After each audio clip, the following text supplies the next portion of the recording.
for those of you that didn't join us, on the Kevin Stefanski show yesterday, Kevin got into the offense and what was ailing the offense, including how the offense can get more vertical in passing game. As we do this week and during the bye week, you watch all these plays together, and you're kicking yourself because it's one thing here and then it's one thing there where it's just stopping you from hitting those shots. They're there; they will continue to be there, but we have to do our job. Again, it's not a player thing; it's an all of us thing. We have to do our job in terms of making sure that everybody's where they're supposed to be, and then we can start to hit these shots. All right, I've said he might have a half against the Jets. Okay. By the way, I expect him to play the full Jets game because if you can't have a good game against the Jets, I don't know you belong in the NFL. Well, and right now I don't know that he belongs in the NFL. I still think he belongs in the NFL just as like the second or third guy on the depth chart. Sure. So I think it's at least one game. What do you think the leash is for Dillon? I think one game is fair. I think, game-to-game basis seems about right for him now. Now, again, this is me speaking. This is not what the Browns will do, because constantly what I say is not what the Browns end up doing, because they just think differently than I do in many, many areas. So it's interesting. The Browns don't move as quick as you or I move, which Although is they did move quick with Flacco. We got to give him credit on that. Mm-hmm. Well, but I think that's what's interesting, is I think the Browns are a little ahead of what maybe most fans think, or at least casual fans think. So I think that's what's interesting, is I think you and I are all gas, no brakes. Yeah. I think most fans are, well, you don't do that often. They kind of fall in a lull with quarterbacks. And I think the Browns are kind of the sweet spot here. So I think that's what's so interesting about this is, if you're Kevin Stefanski and you deploy the plays are there, he's got to let it rip, which was the other half of the sound that we played earlier in the show. You can't be saying that for 3 weeks. And I think that's what's going to be it, because if you're still saying this from 3 weeks, at some point it becomes your fault. Right, but it does set up itself really nicely for that idea that it's been percolating for a while for myself, that Dillon ends up getting 6 games, Shedeur gets the final 7, and then whoever looks better out of those two starts next season while you then prep the quarterback for 2026. I think the only thing rookie quarterback the only thing that troubles me, no, it doesn't trouble me. I just think it's really interesting that they're giving Dillon 2 weeks. And if I'll be honestly, not a lot really truly upsets me now, other when they, like the Browns, insult your intelligence by not having Andrew Berry available this week, despite the fact that Andrew Berry's spoken at the bye his first 5 years here. And basically, they just don't want to send him up because either they're setting Kevin Stefanski up to be the fall guy, or they just don't want to answer for how absolutely bananas this organization has driven this thing off the course. But like, most things are not going to upset me at this point. Meaning like long-lasting upset. Okay. Meaning like, all right, Monday I might be mad about it, but by Wednesday I'll figure it out, right? Yeah, sure, yeah. If you, because you've given Dillon Gabriel the bye, and you've given him this Jets game, if he doesn't look good against the Jets, I think everyone has a right to be hair on fire pissed off on that Monday. And people will, because people left last week's game already being, what did you just say? Hair on fire, pissed off. Pissed off. Hair on fire, pissed off. Yeah. They were. Now, what happens if he looks good?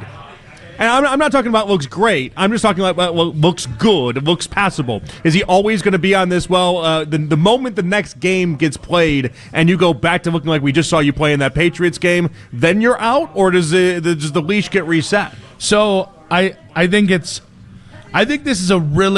really complex if he looks just passably better, because passably better is going to look night and day different, right? Functional. That first Minnesota game, he had a lot of functional moments in there. Yeah. And had a lot of rookie moments, but surprised people how functional he looked.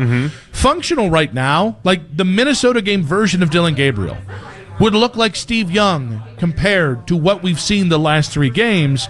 So I still think we're on the game-to-game basis, though. Like, I think so you fans, play good, you get another game. Yes. And then the moment you play bad, then you're just gone. It depends on how the bad looks. Yeah, we're going to need some context, obviously. If it's Miami bad, and you and I disagree on that, but if it's Miami bad, I think that's one thing. If it's New England bad, if he goes from a Minnesota game against the Jets to looking Pittsburgh bad or New England bad against the Ravens, then I think it's curtains. I've had a hard time figuring out what the Browns think about him, and Stefanski speaking last night, I think it gave some clarity that they've at least adjusted what they initially thought of him, and I think that's so important for everyone to understand and to hear that they are at least, they're not as smitten as they once were.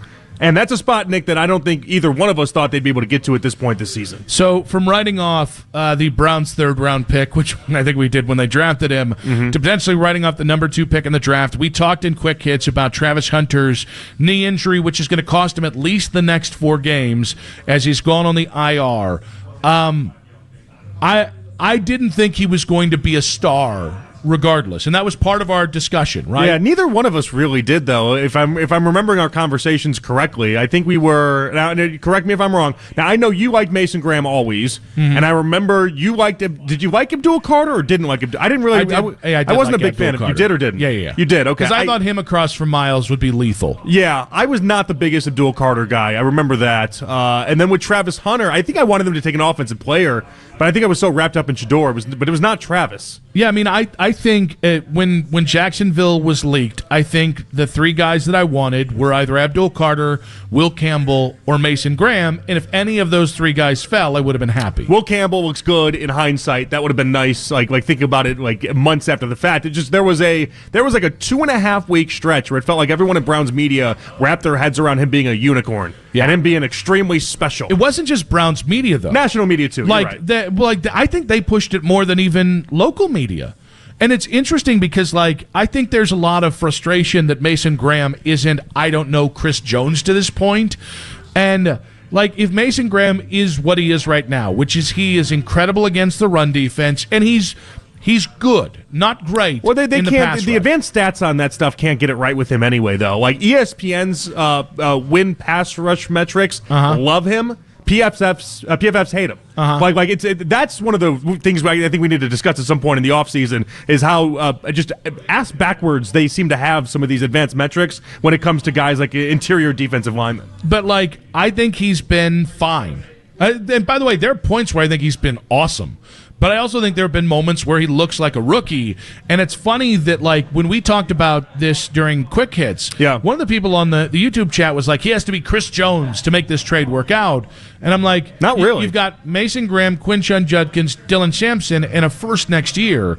If all 4 of those players turn out to be quality NFL players, right? Or you get 3 of the 4 guys are quality NFL starters, even if Travis Hunter is the 15th best wide receiver or the 10th best corner, you win the trade hands down. Because you didn't just need one great player, you needed, but I think the fear at the time was that you were not taking someone that was at one point for cornerbacks comped to Jalen Ramsey, and then was comped with a multitude of different high elite wide receivers that you could just basically throw anyone out there and you'd match what people thought about Travis Hunter, and it's like that's not what they got. Yeah. Well, even if they got that, it's really not the end of the world for the Browns. But I look around, because I just look at it from the Mason Graham lens, where I think people have gotten impatient with him. They have, and I'm like, listen, Will Campbell went a pick before, Abdul Carter went the pick before that. If you look at the guys after, Armand Membo's been fine in New York. That's also one of the worst offenses in the NFL. You look at the guys who went after him, there's not one player the 5 picks after. Even Abdul Carter's not really that good at this point. It's so early, though. But he wasn't on the board at least, right? Yeah. I'm looking at the guys that went right after. Like in the 2014 trade down. Well, I'm saying if they had just taken number 2 instead of Travis Hunter, if they'd just taken at number 2 Abdul Carter, for instance. But I always think I like trying to compare things to the 2014 trade down, where if you had stayed at 4, you could have taken Khalil Mack. Would have been nice, right? Hell of a football player. And you traded down, I think, to 9, and I think you were targeting Mike Evans. And then Mike Evans, I think, went a pick before you. And then 3 picks later was Odell. And then a pick after that was Aaron Donald. Yeah. And you drafted Justin Gilbert. That's not what this is. Right. You didn't trade down. Honestly, I think Travis might be a nice football player in the NFL. starter caliber, maybe even top 15 starter caliber player. I think Mason Graham's going to be that too. He just might not be that as a pass rusher. Well, you mentioned Aaron Donald. I think people wanted him to be Aaron Donald right out of the chute. And Aaron Donald had near double-digit sacks his first year, but it's like that can't be the expectation, guys. Yeah, and I'm really cool with where we are with the trade. And honestly, listen, I think there's a debate about Quinshawn. Is he a franchise back, or is he an 6'7"? Is he Joe Mixon? Right? Yeah. And 6'7" without. You know what? I'm not even going to do that. You did 6'7". You did it. Yeah. You brought this into the table, not me. That's on me. That's on me, dog. But even if he's just that, like a 6 to 10 year starter at defensive tackle, and a maybe 6 to 7 year starter as a running back, a high quality running back, but not an elite running back. All right, yeah. If they're going to put more weight on that first rounder to be another good football player, sure. But I've never been more confident that the Browns have made the right decision. I've never been more confident that I think Travis Hunter's a really good player, but I don't think he's going to be holy crap special. Well, really good, I think, is even generous at this point. It's so early for me to say stuff like that, but it's just true. He just hasn't shown anything that's special.